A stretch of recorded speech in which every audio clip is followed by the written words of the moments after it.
माही की गूंज न्यूज़ में आपका स्वागत है। विधानसभा 2023 में प्रत्याशी रहे बालू सिंह गामड़ इंजीनियर से भी आज हमारी मुलाकात हुई है। चुनाव के बाद में नौकरी छोड़ चुके हैं, खेतों में लगे हुए हैं और राजनीतिक और सामाजिक दृष्टि से भी अब काम कर रहे हैं। आगे क्या करना चाहते हैं और किस प्रकार से लोकसभा का चुनाव देखते हैं। आज बैठक में शामिल हुए हैं यहाँ पर भारत आदिवासी पार्टी की जो लोग इनके साथ में हैं, उन पे भी अब सवाल खड़े हो रहे हैं कि वो इस मीटिंग से आखिर क्यों दूरी बना कर रहे हैं, आखिर क्यों यहाँ पर आए नहीं। स्वागत है बालू सिंह जी। सबसे पहले तो आपको बधाई कि आपके चुनाव मैदान में होने से परिणाम परिवर्तित हुए, किसी न किसी के आपके पक्ष में नहीं गए लेकिन आपकी वजह से किसी और के पक्ष में गए। कोई आपकी वजह से जीता है तो कोई आपकी वजह से हारा है, तो ये भी आपकी उपलब्धि के समान हो चुका है मामला। क्या रणनीति अब आगे भविष्य को लेकर? देखिए, आपने जो पहले तो बात करी कि कोई हारा और कोई जीता, तो मैं आपसे ये कहना चाहता हूँ आपके चैनल के माध्यम से कि भारत आदिवासी पार्टी और के माध्यम से मैं खड़ा हुआ था और हमारा उद्देश्य था कि हम जीतें। पर जनता जनार्दन ने जितना हमें प्रेम दिया उसका मैं आपके चैनल के माध्यम से शुक्रिया अदा करता हूँ कि उन्होंने हम पर विश्वास करा और करीब 15,649 वोट दिए।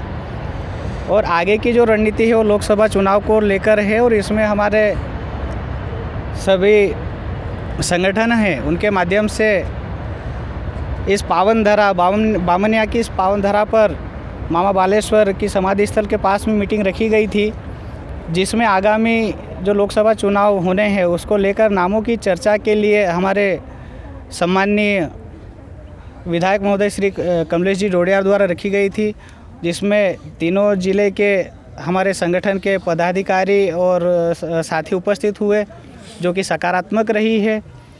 क्योंकि आने वाला समय बहुत निकट है, लोकसभा का ज़्यादा समय बचा नहीं है, तो उसमें सभी से चर्चा कर ये फाइनल किया गया है कि इसी महीने की आखिरी तारीख तक नामों की चर्चा या मुहर लग जाएगी। क्या बालू सिंह गामड़ भी इस रेस में रहेंगे?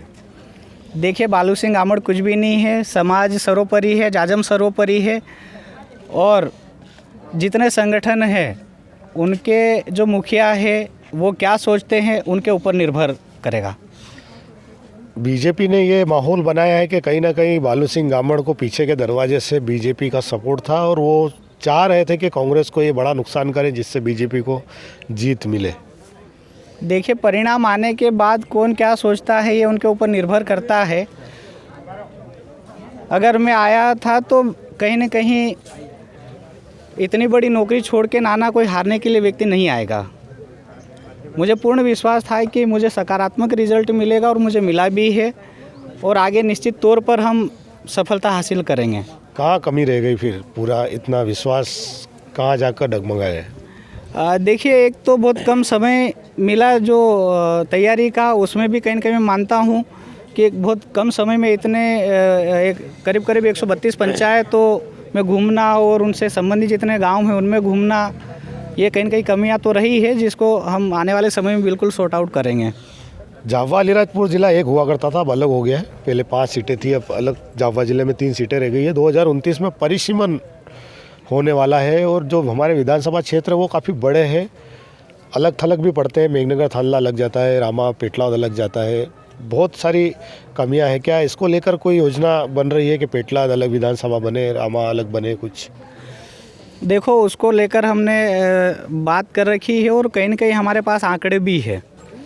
ये जो पेटलावद विधानसभा का एरिया है ये यहाँ से काफ़ी दूर, यानी कि पाराबोरी तक जाता है, वागलावाट तक बहुत दूर है। वहाँ से झाबुआ बिल्कुल पास में है, राणापुर पास में है।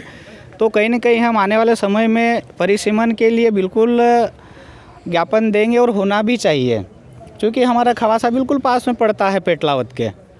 तो इधर पेटलावद से खवासा जुड़ना चाहिए और उधर जो पारा वाली जो पट्टी है 4 लेन के उस साइड की, वो इधर से कट के या तो झाबुआ में मिलना चाहिए या राणापुर में। तो हमारे पास प्लानिंग है। 3 जो विधानसभा है उसको 5 किया जाना चाहिए साहब। देखो, 4 हो या 5, जो भी संवैधानिक दायरे में जितनी जनसंख्या चाहिए रहती है, वोटर्स चाहिए रहते हैं, उसके अकॉर्डिंग जो होना चाहिए वो होना चाहिए। पर कहीं ना कहीं ये कि पारा यहाँ से काफ़ी दूर है, तो वो एरिया या तो राणापुर में मिल जाना चाहिए या फिर झाबुआ विधानसभा क्षेत्र में। और हम चाहते हैं कि पेटलावत के नज़दीक हमारा खवासा आता है और इसके आसपास का जो एरिया आता है उसको शामिल करना चाहिए।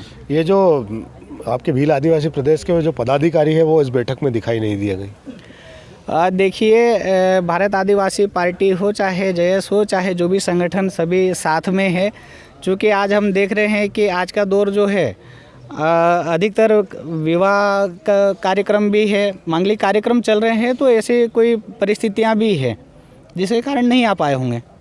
कमलेश्वर जी डोडियार का कहना है कि कहीं ना कहीं ये संगठन में फेरबदल की स्थिति बन रही है या जो भी निर्णय हुए हैं वो बिना जानकारी के हुए। नहीं, देखो, निर्णय वाली बात, भारत आदिवासी पार्टी का जो हुआ था कि कौन पदाधिकारी रहेंगे, तो पूरे प्रदेश में पहले तो मैसेज चला था और ये विधानसभा के पहले गठन हुआ है, बाद में नहीं हुआ है। जितने पदाधिकारी है प्रदेश स्तर के, वो विधानसभा के पहले ही ये तो गठन हो चुका था। तो और अगर कोई कुछ करना भी होगा तो सबकी सहमति से क्या हो सकता है, जो उचित होगा वो देखेंगे। आप खुद नौकरी छोड़ के चुनाव लड़े, अब डोडियार साहब का कहना है कि जो नौकरी छोड़ के आएगा उसको मौका नहीं देंगे।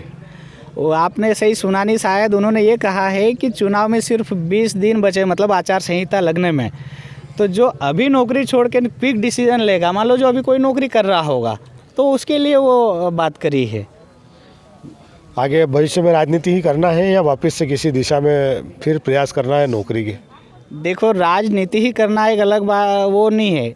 हम समाज नीति को लेकर चल रहे थे, जिसके कारण मैंने पहले भी बोला है कि हमें कई बार ट्रांसफ़र करें, तो जो चीज़ें हम करने आए वो तो करेंगे ही करेंगे। समाज हित की बात हमेशा करते रहेंगे, राजनीति एक अलग बात है।